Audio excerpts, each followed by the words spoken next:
മുച്ചക്ര സ്കൂട്ടറിൽ ഭാഗ്യദേവതയുമായാണ് പയ്യന്നൂർ മോരിക്കോവൽ സ്വദേശി രാജുവിന്റെയും ഭാര്യ സുജാതയുടെയും ഒരു ദിവസം ആരംഭിക്കുന്നത്. രാവിലെ 8:30 സ്കൂട്ടറിൽ ഇരുവരും പയ്യന്നൂർ നമ്പ്യാത്ര കോവൽ ശിവക്ഷേത്രത്തിലെത്തും. സുജാത അമ്പലത്തിൽ പോയി തിരിച്ചുവരുന്നതുവരെ രാജു സ്കൂട്ടറിൽ കാത്തിരിക്കും. അതിനിടയിൽ ഇത്തിരി ലോട്ടറി വിൽപ്പനയും.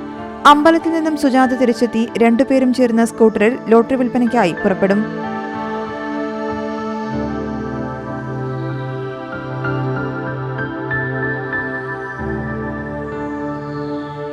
21 വർഷം മുൻപാണ് രാജുവിന് വാഹനാപകടത്തിൽ പരിക്കേറ്റത്.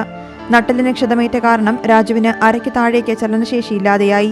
കിടപ്പിലായ രാജു തന്റെ കുടുംബത്തിൽ നിന്ന് തന്നെ ഒറ്റപ്പെട്ടു. ശരീരത്തിനേറ്റ വേദനയേക്കാൾ മനസ്സിനേറ്റ വേദനയാണ് രാജുവിനെ തളർത്തിയത്. പലതവണ മരണത്തെക്കുറിച്ച് പോലും ചിന്തിച്ചിരുന്നു. പിന്നീടാണ് രാജു സുജാതയെ കണ്ടെത്തുന്നതും വിവാഹം കഴിക്കുന്നതും. എനിക്ക് ഒരു ആക്സിഡന്റ് പറ്റിയതാണ്.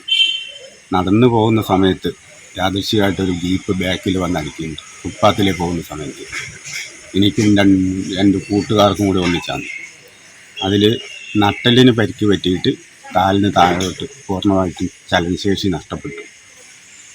അതിനുശേഷം പിന്നെ മംഗലാപുരം, കണ്ണൂർ ആശുപത്രി, പരിയാരം മുതലായ ആശുപത്രിയിൽ വർഷങ്ങളോളം കിടക്കുകയും യാദൃശ്ചികമെന്ന് പറയുന്നിടത്തോളം ഭാര്യയും മോനും ഉപേക്ഷിച്ച് പോവുകയും ആ ബന്ധത്തിൽ പിന്നീട് വേണ്ടെന്ന് വെക്കുകയും ഫ്ലൈറ്റ് ഒരു ക്യാമ്പിൽ വെച്ച് യാദൃശ്ചികമായിട്ട് എൻ്റെ ഫ്രണ്ട് മുഖാന്തരം ഒരു കല്യാണം നടത്തുകയും ആ അലവിനെ നേരിട്ട് കുടുംബങ്ങളുമായിട്ട് ബന്ധപ്പെട്ട് ആലോചിച്ച് ശ്രീ നമ്പ്യാർത്തോൽ ക്ഷേത്രത്തിൽ വെച്ച് കല്യാണം കഴിച്ചു.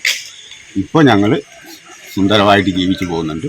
ലോട്ടറിയാണ് വിൽപ്പന മാർഗം, വരുമാന മാർഗം അതേ ഉള്ളൂ. പിന്നെ ഇപ്പോൾ ഒരു വിഷമമുള്ളത് സ്വന്തമായിട്ട് വീടില്ല എന്നുള്ളതാണ്. അതാണിപ്പോൾ ഞങ്ങളുടെ രണ്ടാളുടെയും ഏറ്റവും വലിയൊരു സങ്കടം. ബാക്കി ഒന്നുമല്ല എന്നുള്ള കാഴ്ചപ്പാടിൽ പോവുകയായിരുന്നു. പണ്ട് എനിക്ക് ഇങ്ങനെ കഴിയാത്തവരെ കാണുമ്പോൾ ഭയങ്കര സങ്കടമാണ്.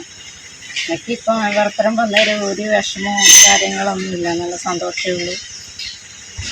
എല്ലാവരും എതിർത്തെങ്കിലും ഞാൻ വെറുപ്പരം വന്നത് ഇപ്പോൾ നല്ല ഒരു വിഷമവും ഇല്ല, നല്ല സന്തോഷം തന്നെയാണ്. ഇല്ലായ്മയ്ക്കും വല്ലായ്മയ്ക്കുമിടയിൽ ഏറെ സന്തോഷത്തിലാണ് ഈ ദമ്പതികൾ. ഭാഗ്യദേവത തങ്ങളുടെ കൂടെയുണ്ടെന്ന നിറഞ്ഞ വിശ്വാസത്തിൽ. Zee Malayalam news, Kannur. പുതിയ വാർത്തകളും വിശേഷങ്ങളും ഇനി വിരൽ തുമ്പിൽ. എല്ലാ ഡിജിറ്റൽ പ്ലാറ്റ്ഫോമുകളിലും ഇപ്പോൾ സീ മലയാളം ന്യൂസ് ലഭ്യം.